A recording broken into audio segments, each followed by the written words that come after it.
Roses are red, violets are blue. The talking tulips wanna talk to you.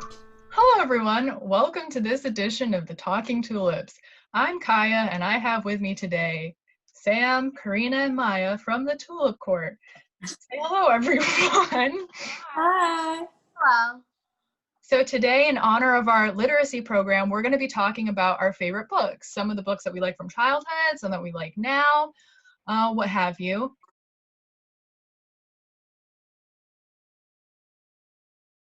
We'll begin by giving each of you a fun fact about ourselves so you get to know us a little better, and then we'll dive into the books.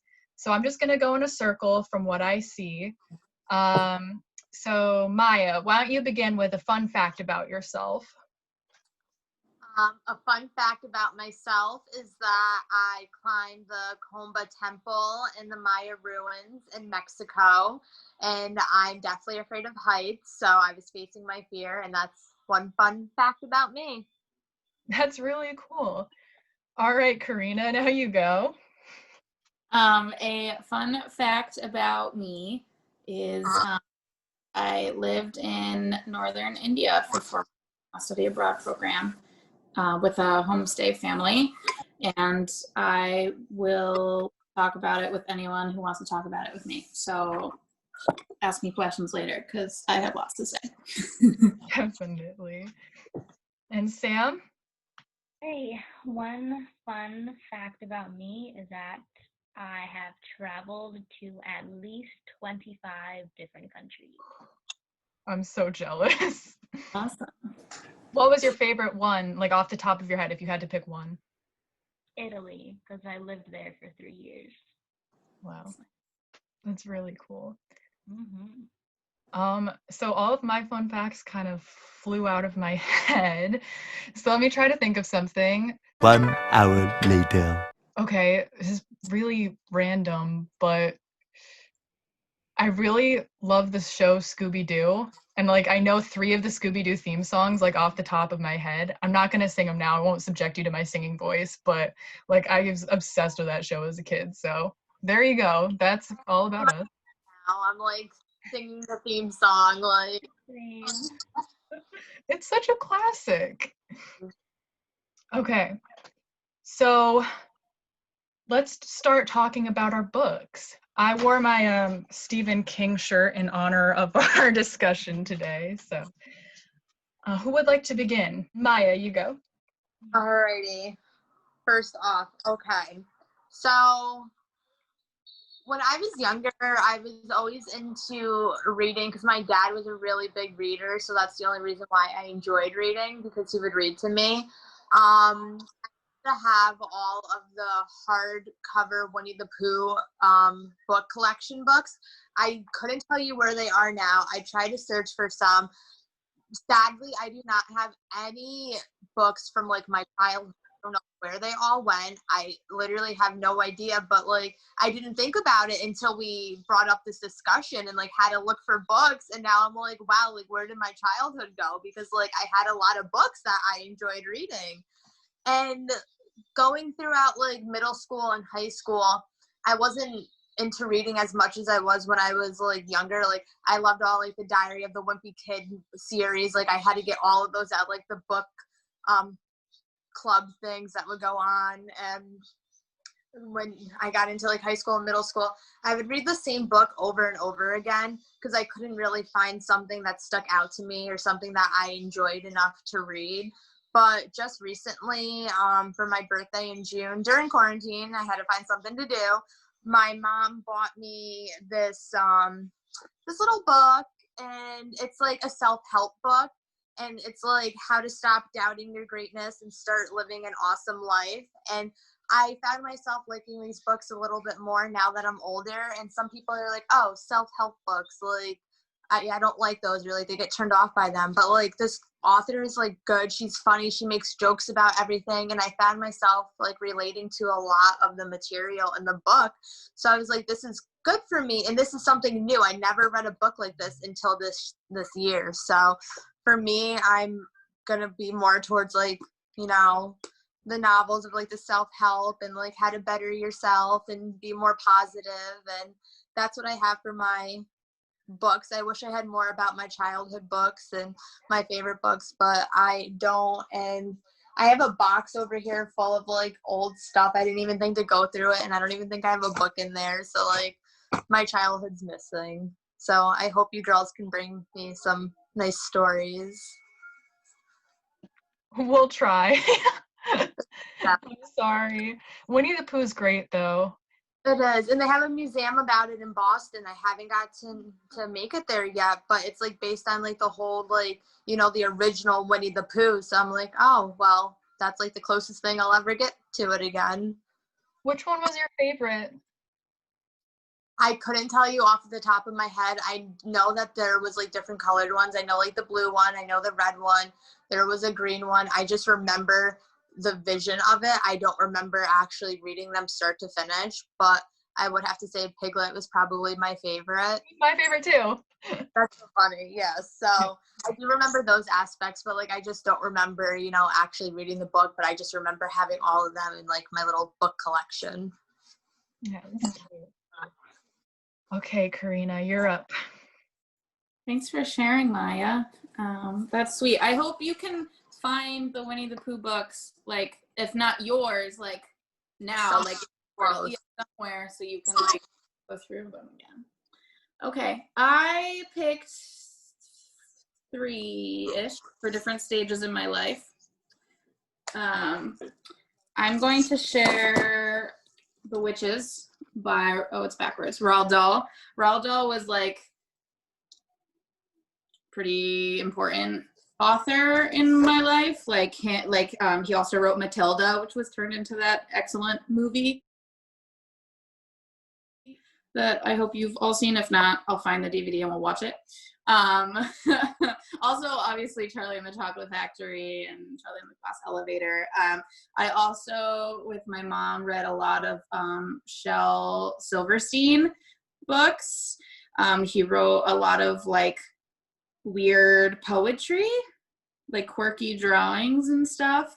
I don't have those with me, but those were really great and fun and like kind of hard to read because he made up words. So that was like a really good way. I had a lot of trouble reading when I was little. So that was like a really great way to like try to, you know, push myself to read a little bit better. That and like Dr. Seuss, obviously, because you got to read a lot of made up words. So it's a little bit harder when the words aren't real.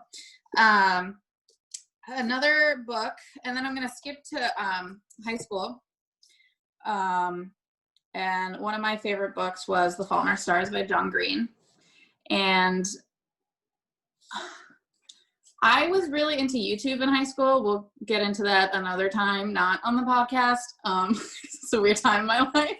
But like John Green and his brother Hank are like YouTube famous. Like they do vlogs and like educate and stuff like that. You've probably heard of it. But John Green had released like I think Paper Towns Looking for Alaska before this one. But this is the book that took him like 13 years to write. And I feel like it's like his best work. So like it's so like substantial and thoughtful, and like the main character Hazel is like based on someone John Green like knew in real life, Esther, who had lung cancer. So it's like just a very like connected story and emotional story if you like know everything behind it. And then because I was like interested in the author itself, I felt like it kind of was like a full circle for me. Anyway, I can get into that. Oh, and not to like brag, but I'm gonna brag. It's a signed copy, so I'm pretty excited about that. So that's a pretty big deal. Okay, one more book I want to touch upon is this was the start of college. And then during college, I kind of stopped reading for fun because there was so much academic reading to do. I don't know how you guys feel about fun reading right now, being in school. Yeah, after like I graduated almost 2 years ago. I'm like just starting to read for fun again. Like I think college kind of like I was so tired of reading, which kind of sucks. So I hope other people don't have that experience, but this book is Catch Me If You Can and it's the autobiography of Frank Abagnale. It's a movie that Leonardo DiCaprio and Tom Hanks are in, and Leonardo DiCaprio was like, I don't know, our age when he did it. And it's like an excellent film. Yeah, it's an even better book.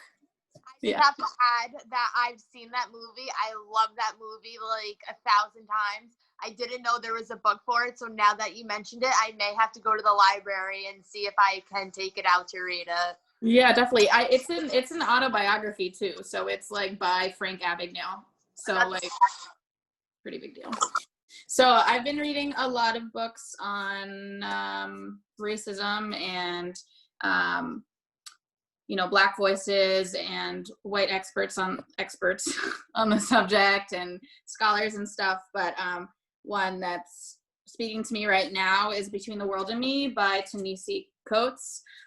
It's pretty short, but it's all like one letter of the author writing to his son. So like about being like a Black man in America and just his personal experience and what it means. And it's like really just like poetically, beautifully, like raw, because he's literally just writing a letter to his son. So like I really value that, just that he was willing to share it with us too, like publicly, is like a pretty big deal.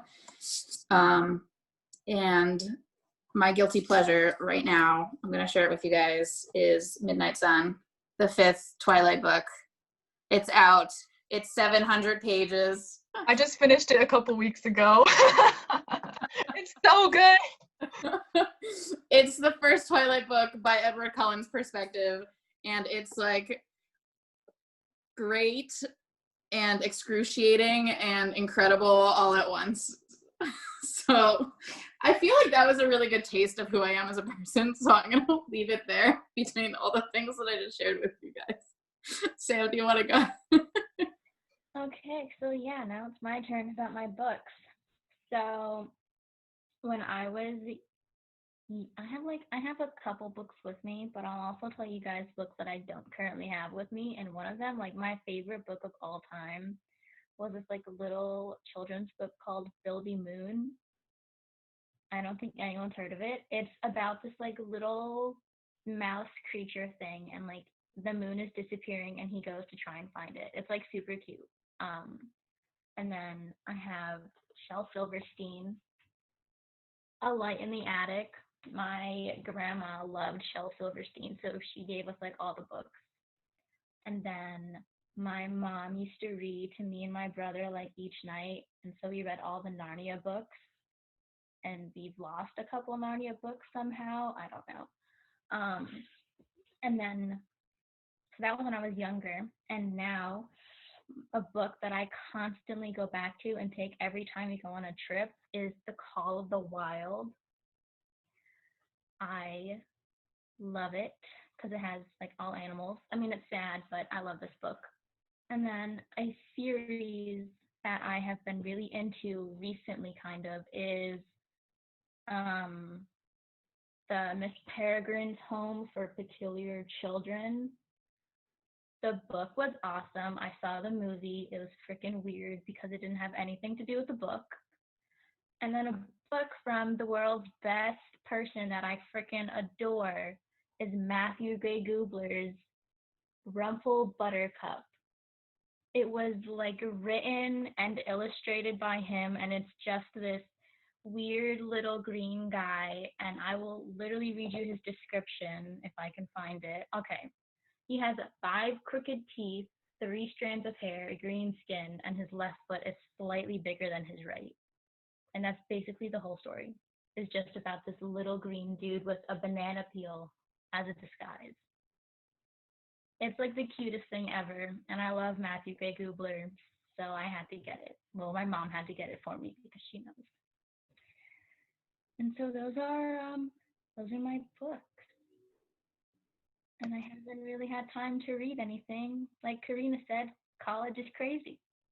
I've given up on sleep just so I can read for fun. It's like a trade-off. You can either choose to be well rested or do things that you want to do. It's like also getting your stuff done. And so, Luckily, I travel a lot, so I can still read on the road. And I've been reading like before classes started. I read this book, I believe it was called Desolation Island or something. It was like pretty interesting but poorly written because it was about the insane asylums in like New York City when they like first started popping up. And it was like a really interesting read because it was from like everyone's different perspective, but it just wasn't written in like chronological order. It was like skipping around from like each year. It was weird, but it was still pretty good. And that's the last thing I read. All right, Kaya. Okay. So I'll start with DW, the Picky Eater. I love the Arthur books and like the show, and DW, I just related to her so much. Like I'm the oldest, but I'm also the only girl in my family, so we had a lot in common. And then, of course, I'm a big American Girl nerd, and so I have the Kaya's story collection, obviously my favorite doll. Yeah, it was pretty good. Some of the stuff gets pretty heavy. Like she gets kidnapped at some point, like spoiler alert, but for like books for kids, they don't shy away from serious subjects. They're really nice. I have to say that the American Girl doll, like each doll had like whatever 10 books, and all of them seemed pretty historically accurate, which is like incredible that they actually did the research to write them well. Right, and then they always include at the end like the little historical facts, which I think is really great. Like it's definitely part of the reason why I'm interested in history now. What else? Oh my God, Carl Hyacint's Chomp. I love this. I reread it so many times because it's just so funny. He writes a lot of good books for kids, and then I was delighted to find out that he writes adult books too. So when I was in high school, I read a bunch of his other novels, and they're just always so hysterical. And then I was a big Percy Jackson nerd. By the time I got to the fourth book, I tried to like memorize it. That didn't happen, but I read it so many times. I was like, I'm pretty sure I could get this down to memory. I don't know. I was crazy in fourth grade, but yeah, I really love Percy Jackson. And then, of course, Stephen King collection. That's no big surprise. I have way more Stephen King books, but this has Carrie, Salem's Lot, and The Shining. And my favorite out of these is definitely The Shining. I was so disappointed with the movie because it has nothing to do with the book. Like the Stanley Kubrick movie, I hated it so much. And everyone's like, it's such a great movie, but it has nothing to do with the book. So I'm a little salty about that. And then finally, we have my favorite, The Godfather. It was actually like really quick to get through. There's a lot of stuff that happens. And like weirdly enough, I've read this book, but I've never seen the movie from start to finish. So there are just so many crazy scenes in this. It's really, I don't know. I just love it. And I didn't bring out Agatha Christie, but I'm a big Agatha Christie fan too. I've read so many of her books that I feel the need to mention her for sure. So there you have it. Thanks for sharing, everyone.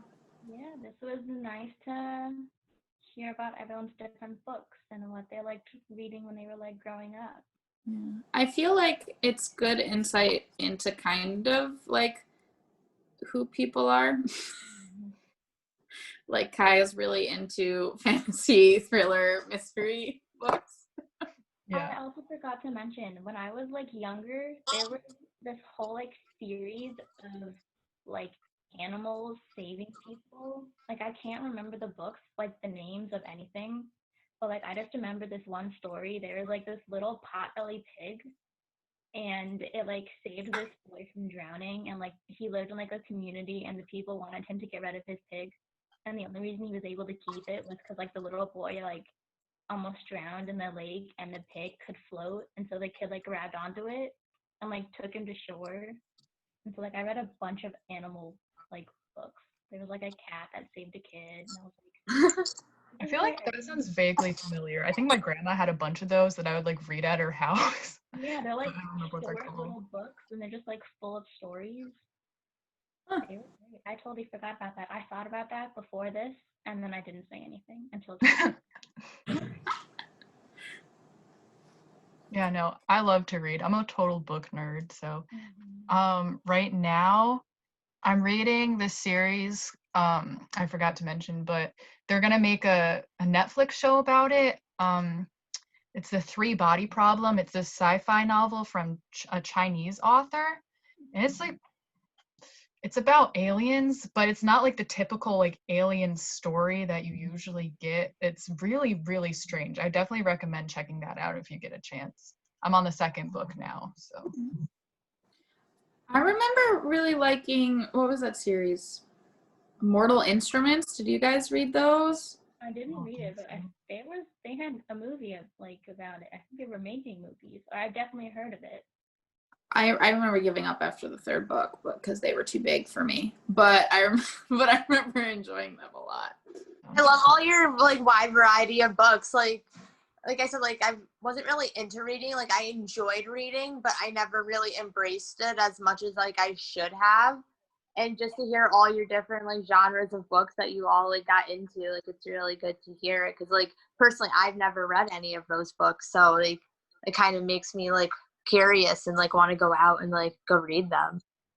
Yeah, if you ever want to borrow something, let me know. Definitely, I'm still working on the one I have now, but definitely I'm gonna need something else because like I've been trying to read more because rather than like sitting on my phone or something, I can read a book and give myself more knowledge. No, I totally understand though. Like in high school, I actually had more work in high school than I do now, weirdly enough. So it was hard to just like force myself to sit down and read because I just had so much homework to do that by the time I was finished, I just wanted to be on my phone or like watch TV. Like it's just exhausting. So I totally understand what you went through. Well, thank you, Albany, for tuning in with the Talking Tulips. Have a great day.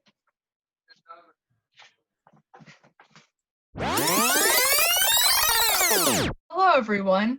Welcome to this edition. Start over. Wait, we need a sign off. Yeah. Okay. Yeah, this has been Kaya, and then just like. Okay. Tulips signing off. Thank you, Albany, for tuning in with the Talking Tulips. See you next time.